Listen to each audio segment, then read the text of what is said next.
छात्रों, आज हम ध्रुव स्वामिनी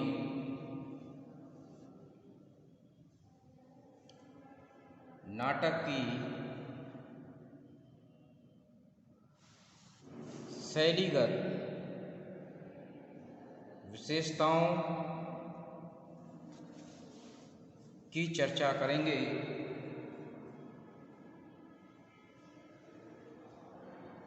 अर्थात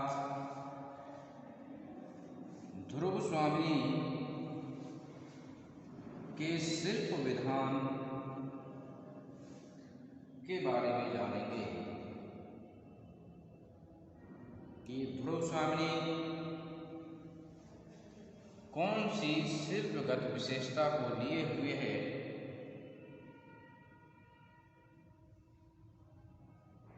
क्या वह भारतीय नाट्य शैली पर आधारित है या फिर पाश्चात्य नाट्य विधान पर आधारित, या फिर इस नाटक में भारतीय एवं पाश्चात्य नाट्य विधान की शैली का समन्वय किया गया है। यह प्रश्न अत्यंत महत्वपूर्ण प्रश्न है और इसको जानना भी परम आवश्यक है। इसकी महत्ता दोनों ही दृष्टियों से है। एक तो शिल्पगत दृष्टि से और दूसरी परीक्षा की प्रश्न की दृष्टि से, क्योंकि अक्सर ये प्रश्न पूछा जाता है और छात्र इसमें जानकारी के अभाव में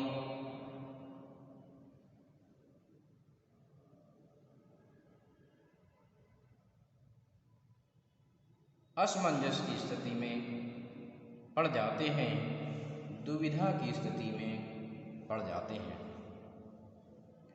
तो आइए छात्रों, आज हम इसी पर चर्चा करेंगे, इसी विषय को समझेंगे। आधुनिक नाटककारों में जयशंकर प्रसाद का महत्वपूर्ण स्थान है और उनका महत्वपूर्ण स्थान देखते हुए भी नाटक के युग में एक प्रसाद युग को भी स्थापित किया गया। उनके नाट्य अवदान को देखते हुए प्रसाद युग की संज्ञा देना अपने आप में बहुत बड़ी बात है। इससे उनके नाट्य विधान और उसके योगदान दोनों की हमें जानकारी प्राप्त होती है। आपने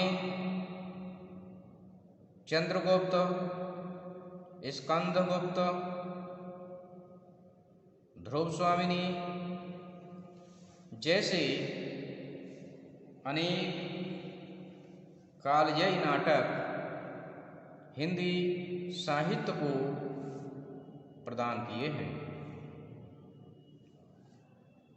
जयशंकर प्रसाद जी ने नाट्य साहित्य का विशद अध्ययन और अनुशीलन किया। उसके बाद नाट्य सृजन आरंभ किया है। आपने जहाँ एक और भाषा की दृष्टि से संस्कृत, हिंदी एवं विदेशी भाषाओं का ज्ञान अर्जित किया, वहीं दूसरी ओर नाटकों में प्रयुक्त शैली विधान का भी समन्वय स्थापित किया है। आपने अपने नाटकों में भारतीय एवं पाश्चात्य शैली के समन्वित रूप को प्रस्तुत किया है। ध्रुव स्वामिनी शैली विधान की दृष्टि से अत्यंत महत्वपूर्ण नाटक है। इस नाटक में भारतीय एवं पाश्चात्य दोनों पद्धतियों को अपनाया गया है। तो आज हम शैलीगत दृष्टि से या नाटक की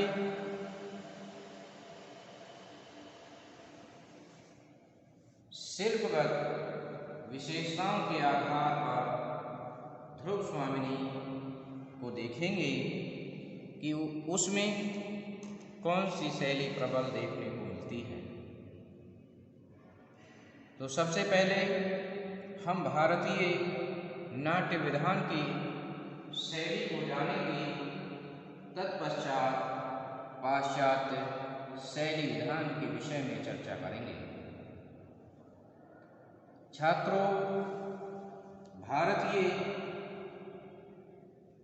नाट्य विधान या फिर नाट्य पद्धति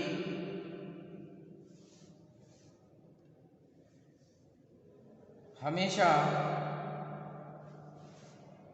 यह संकेत करती है कि जब भी नाट्य रचना का अंत होता है, वह अंत सुखपूर्वक होता है, अर्थात उस नाटक के प्रधान पात्र के लिए सुखात्मक अनुभूति होती है। और इस दृष्टि से भारतीय नाटकों के लिए सुखांत नाटक कहा जाता है। यह प्रमुख लक्षण भारतीय नाटकों में देखने के लिए मिलता है, चाहे वे संस्कृत के नाटक हों और चाहे हिंदी के नाटक हों, उनमें इस शैली का अनुसरण देखने को मिलता है। इसके बाद अब हम पाश्चात्य नाट्य शैली की बात करेंगे कि पाश्चात्य नाट्य शैली में क्या शिल्पगत विशेषताएं हैं। जहाँ भारतीय नाट्यशास्त्र या नाट्य विधान में नाटक का अंत सुखात्मक होता है, वहीं पाश्चात्य नाट्य शैली में या नाट्य विधान में इसका अंत दुखात्मक होता है। पाश्चात्य नाट्य विधानों में या नाटक रचनाओं में यदि दृष्टिपात किया जाए तो हम देखते हैं कि नाटक का नायक अपने उद्देश्य को प्राप्त करते करते अपना सब कुछ न्यौछावर कर चुका होता है, सब कुछ हार चुका होता है। यहाँ तक कि उसका जीवन भी दांव पर लग चुका होता है। और इस दृष्टि से अगर उनके नाटकों का आकलन किया जाए तो वे नाटक दुखांत नाटक ठहरते हैं। विलियम शेक्सपियर के नाटकों को यदि उठाकर देखा जाए या फिर उनके समर्थक या अनुयायी नाटककारों को यदि देखा जाए तो उनमें यह विशेषता स्पष्ट रूप से देखी जा सकती है। इस दृष्टि से यदि हम देखें तो भारतीय नाट्य विधा के विपरीत पाश्चात्य नाट्य विधान शैली देखने को मिलती है। चूँकि जयशंकर प्रसाद जी ने संस्कृत और हिंदी भाषा का अत्यंत गंभीर अध्ययन और अनुशीलन किया, उन्होंने नाट्य रचनाओं को भी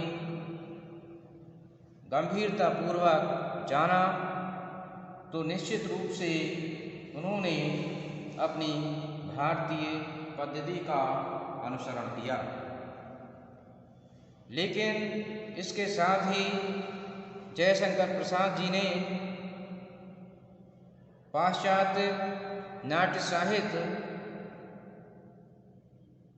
के विषय में भी जाना और कहीं न कहीं उससे वे प्रभावित भी हुए हैं। पाश्चात्य नाट्य विधान शैली का प्रभाव उनके नाटकों पर भी देखा जा सकता है और इस दृष्टि से ध्रुव स्वामिनी नाटक उनका इस बात का एक श्रेष्ठ उदाहरण देखा जा सकता है, जिस नाटक में उन्होंने भारतीय पद्धति को तो अपनाया ही है, इसके साथ ही इस नाटक में पाश्चात्य शैली विधान को भी अपनाया है, अर्थात भारतीय एवं पाश्चात्य शैली विधान का समन्वय इस नाटक में देखने को मिलता है। भारतीय शैली विधान का अनुकरण इसलिए मिलता है क्योंकि इस नाटक की प्रधान नायिका अपने उद्देश्य में सफल होती है। चंद्रगुप्त और ध्रुव स्वामिनी का पुनर्विवाह होता है और अपने उद्देश्य में सफल होती है, उसको वह फल प्राप्त होता है। और पाश्चात्य नाट्य विधान का अनुकरण इसलिए किया है क्योंकि इस नाटक के अंत में रामगुप्त की मृत्यु होती है, यह दुख का कारण है।